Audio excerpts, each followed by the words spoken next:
رسوله الكريم أما بعد فأعوذ بالله من الشيطان الرجيم بسم الله الرحمن الرحيم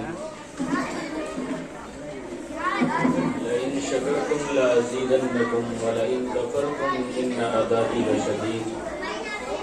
صدق الله العظيم. حضرات علماء کرام اور بزرگان محترم، نوجوانان اسلام اور مدرسہ حاضہ کے عزیز طلباء اور طالبات،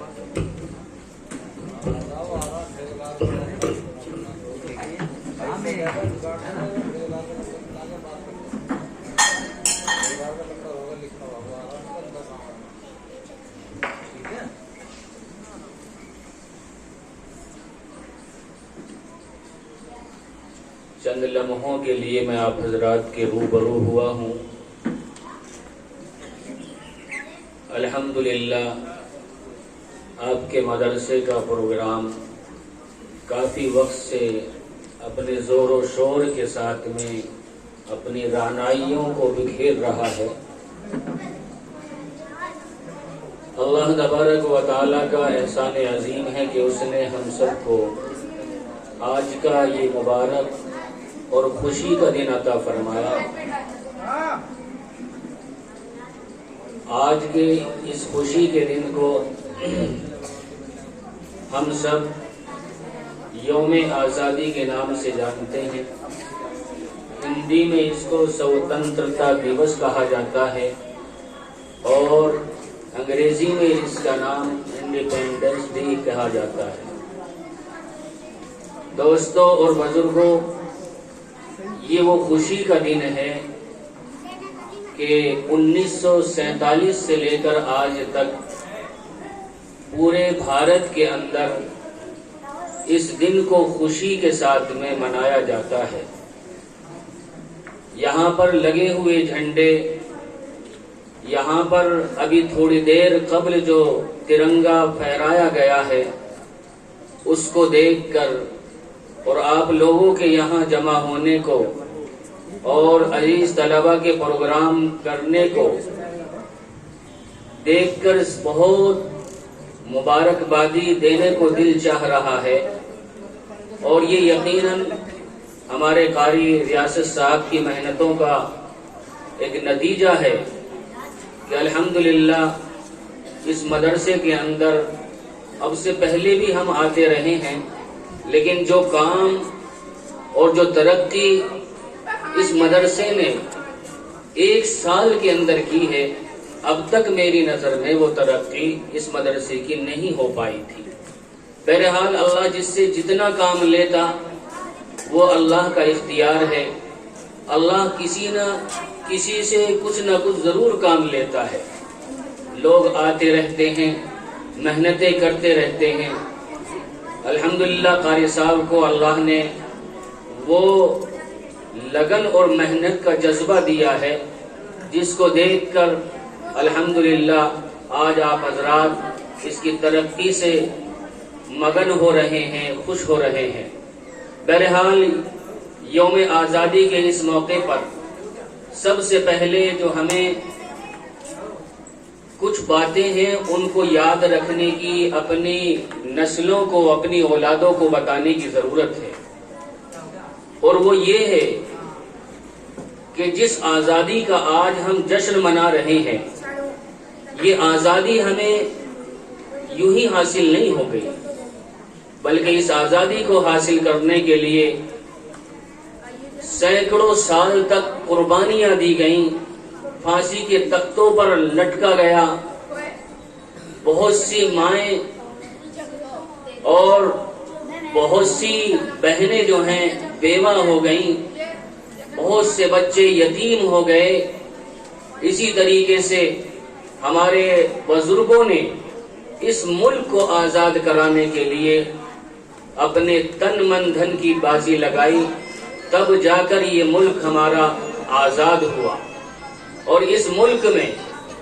جہاں پورا ملک آزادی کا یہ جشن منا رہا ہے، ہر قوم کا ایک ادارہ اپنے بزرگوں کی یاد کو تازہ کرتا ہے، اپنے بزرگوں کی قربانیوں کو پیش کر رہا ہے، لیکن افسوس کہ آج ہندوستان کے اتہاس سے، اس کی تاریخ سے مسلمانوں کی ایک تابناک تاریخ کو مٹایا جا رہا ہے۔ مسلمانوں نے جو اس ملک کے لیے قربانیاں پیش کی تھی ان کو ختم کیا جا رہا ہے، سلیبس سے، کتابوں سے اس ملک کے مسلمانوں کی قربانیوں کو چھپا دیا گیا ہے، مٹا دیا گیا ہے۔ ہمیں یاد رکھنے کی ضرورت ہے کہ اس ملک کی آزادی کے لیے سب سے پہلے اگر کسی نے ملک کی آزادی کے لیے آواز اٹھائی، تحریکیں چلائیں، جہاد کو فتویٰ دیا، وہ سب سے پہلے حضرت مولانا شاہ عبدالعزیز رحمت اللہ علیہ تھے۔ حضرت شاہ ولی اللہ محدث دہلوی رحمت اللہ علیہ کے فرزند خاص حضرت شاہ عبدالعزیز رحمت اللہ علیہ نے 1803 کے اندر اس ملک کی آزادی کے لیے جہاد کا فتویٰ دیا تھا اور لوگوں کو پکارا تھا کہ اے لوگوں، آج سے ہمارا ملک جو ہے وہ غلام بن چکا ہے، انگریز پورے طور پر اس ملک پر تسلط اختیار کر چکے ہیں۔ ورنہ تو تقریباً 800 سال تک اس ملک کے اوپر مسلمان حکومت کرتے آ رہے تھے اور ہندوستان کا ہر مذہب کا ماننے والا بڑی خوشی کے ساتھ میں، پیار اور محبت کے ساتھ میں اپنا جیون گزار رہا تھا، اپنی زندگی گزار رہا تھا۔ لیکن حضرت اورنگزیب رحمت اللہ علیہ کے انتقال کے بعد، مغلیہ حکومت کے کمزور ہونے کے بعد اور ملک کے دوسرے صوبوں کے الگ الگ ریاست بننے کے باوجود اور انگریزوں کے جگہ جگہ اپنا تسلط قائم کرنے کے ساتھ ساتھ ہندوستان کے اوپر بھی وہ دور آیا کہ ایک دن ہندوستان کے اوپر انگریز کا تسلط ہو گیا۔ دہلی کی حکومت برائے نام رہ گئی، صرف نام بادشاہ کا رہ گیا، لیکن حکم جو چلنے لگا تھا وہ ایسٹ انڈیا کمپنی کا چلنے لگا تھا، اور یہ نعرہ دیا گیا تھا کہ خلقت خدا کی اور ملک بادشاہ کا اور حکم جو ہے وہ ایسٹ انڈیا کمپنی کا۔ اس نعرے کی وجہ سے حضرت شاہ عبدالعزیز رحمت اللہ علیہ نے جہاد کا فتویٰ دیا، اور اس کی وجہ سے آپ کو ملک بدر کر دیا گیا، دہلی سے نکال دیا گیا، آپ کو زہر بھی دیا گیا، اسی کے ساتھ ساتھ آپ کی آنکھ کی بینائی بھی چلی گئی، اور پھر بھی آخری دم تک آپ نے تحریک آزادی کے مشن سے پیچھا نہیں چھوڑا۔ چنانچہ آپ کے شاگردوں میں اور آپ کے بیٹے حضرت شاہ اسماعیل شہید رحمت اللہ علیہ اور سید احمد شہید رحمت اللہ علیہ، یہ دو مرد مجاہد آپ نے ایسے تیار کیے جنہوں نے پورے ملک کا دورہ کیا، لوگوں کو آزادی کے لیے اکسایا اور ان کے اندر جہاد کا، جنگ کا، آزادی کا ایک ولولہ پیدا کیا، جوش پیدا کیا۔ چنانچہ 1831 کے اندر بالا کوٹ کے میدان کے اندر سب سے پہلے اگر قربانیاں پیش کرنے والے اس ملک کو تھے تو وہ علماء کرام تھے، جن میں حضرت شاہ احمد شہید رحمت اللہ علیہ اور شاہ اسماعیل شہید رحمت اللہ علیہ اس جنگ کی اور اس کربلا کی اور اس معرکے کی جو ہے قیادت فرما رہے تھے، اور جس میں آپ لوگ شہید ہو جاتے ہیں۔ اس کے بعد ایک زمانے تک مسلمان قربانیاں دیتے رہے، سب سے پہلے علماء نے قربانیاں دی ہیں، پھر اس کے بعد ملک کے مسلمان قربانی پیش کرتے رہے، اور پھر ایک دور آیا، 1857 کا دور آتا ہے۔ لوگ آج کہتے ہیں کہ ملک کی جو تحریک آزادی ہے وہ 1857 سے شروع ہوئی، وہ غلط بات ہے، بلکہ 1857 سے 100 سال پہلے اس ملک کی آزادی کے لیے قربانیاں پیش کرنے والے علماء کرام تھے، مسلمان تھے۔ 1857 کی آزادی کے لیے جو لڑائی لڑی گئی پانی پت کے میدان کے اندر، جس کی قیادت حضرت مہاجر حاجی حمداد اللہ مہاجر مکی رحمت اللہ علیہ اور مولانا رشید احمد گنگوہی رحمت اللہ علیہ، اسی طریقے سے حضرت مولانا قاسم نانوتوی رحمت اللہ علیہ، یہ لوگ سر فہرست اس ملک کو آزاد کرانے کے لیے انگریزوں سے لوہا لیتے رہے اور جنگ لڑتے رہے۔ اس جنگ کے اندر حضرت حافظ ضامن شہید ہوتے ہیں، لیکن وہ جنگ مسلمان ہار جاتے ہیں، چونکہ ایسٹ انڈیا کمپنی کے پاس، انگریزوں کے پاس طاقت تھی، گولیاں تھیں، یہ لوگ نہتے تھے، ان کے پاس گنے چنے ہتھیار رہا کرتے تھے، لیکن پھر بھی ان لوگوں نے اپنی لاکھوں جان گنوانے کے بعد بھی اس ملک کو آزاد کرانے کا مشن نہیں چھوڑا ہے۔ میرے بھائی اور بزرگوں، 1883 کے اندر یہ جو کانگریس ہے اس کی بنیاد ڈالی گئی ہے، اور 1885 کے اندر بھی یہ کانگریس وجود میں آئی، اور اس کانگریس کے بانیوں میں بدر الدین طیب جی رحمت اللہ علیہ مسلمان سر فہرست تھے، اور آپ کی صدارت میں 1885 کے اندر ایک اجلاس ہوا جس کی صدارت آپ نے کی، اور اس کانگریس کے اندر بھی اس کے بانیوں میں، اس کے بنانے والوں میں جہاں ایک طرف مہاتما گاندھی ہیں اور ہمارے برادران وطن ہیں، وہیں ساتھ ساتھ ہمارے مسلمان بھی ہیں۔ لیکن یہ کہنا کہ اس ملک کو آزاد کرانے کے لیے ہمارے ہندو بھائیوں نے قربانی دی ہے، یہ بالکل سراسر غلط ہے۔ ہندوستان کو آزاد کرانے کے لیے ہمارے برادران وطن جو ساتھ آئے ہیں وہ 1857 کے بعد آئے ہیں۔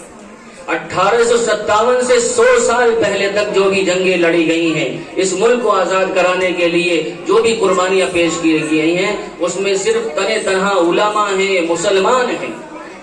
1857 کے بعد میں ہمارے علماء نے دارالعلوم دیوبند کی بنیاد ڈالی، اسی کے ساتھ ساتھ اپنے برادران وطن کو اس ملک کی آزادی کے لیے کھڑا کیا، ان کے اندر ایک جوش پیدا کیا، اور پھر کاندھے سے کاندھا ملا کر یہ ملک 1947 کے اندر 15 اگست آج کے دن آزاد ہو گیا۔ اس کے لیے جہاں مہاتما گاندھی ہیں وہیں ساتھ ساتھ مولانا ابوالکلام آزاد ہیں، اسی طریقے سے مولانا محمد علی جوہر ہیں، اشفاق اللہ خان ہیں، مولانا حسین احمد مدنی رحمت اللہ علیہ ہیں، شیخ الہند مولانا محمود الحسن دیوبندی رحمت اللہ علیہ ہیں، اور اسی طریقے سے مولانا عبید اللہ سندھی رحمت اللہ علیہ ہیں، جنہوں نے اس تحریک کو بڑھانے کے لیے تحریک ریشم رومال کی بھی بنیاد ڈالی گئی تھی۔ الغرض کہنے کا مقصد یہ ہے کہ اس ملک کو آزاد کرانے کے لیے ہمارے بزرگوں نے بے شمار قربانیاں پیش کی ہیں۔ ہمارے برادران وطن کا اتنا پسینہ بھی اس ملک کی آزادی کے لیے نہیں گرا ہوگا جتنا کہ خون ہمارے بزرگوں نے اس ملک کی آزادی کے لیے گیا ہے۔ اس لیے مایوس ہونے کی ضرورت نہیں ہے، یہ ملک ہمارا ہے۔ آج ہمارے اس ملک کو اور اس ملک کے دستور کو کچھ شیطانوں نے، کچھ ناپاک لوگوں نے اپنے ہاتھوں میں لے رکھا ہے، اور وہ یہ چاہتے ہیں کہ اس ملک سے، ہندوستان سے مسلمانوں کو ختم کر دیا جائے گا۔ اس لیے وہ کہیں مسلمان کو دہشت گرد کہتے ہیں، کہیں غدار کہتے ہیں۔ میرے بھائیوں، یہ ہمارا ملک ہے، ہم اس ملک کی حفاظت کرنے والے ہیں، اس کے سمویدھان کی، اس کے آئین کی ہم رہتی دنیا تک حفاظت کریں گے، اور انشاءاللہ ایک دن آئے گا کہ یہ ساری غلامی کی جو ذہنی غلامی آج کل چل رہی ہے یہ ختم ہو جائے گی، اور جو شر پسند عناصر آج ملک کے اوپر قابض ہو چکے ہیں یہ بھی ختم ہو جائیں گے۔ یہ ہمارا ملک ہے، ہمارے اس ملک کو ہمیں محبت سے آگے بڑھانے کی ضرورت ہے، پیار اور محبت کے ساتھ، اپنے ہندو بھائیوں کے ساتھ، اپنے مسلمانوں کے ساتھ پیار اور محبت سے رہنے کی ضرورت ہے، اور اس ملک کو ترقی دینے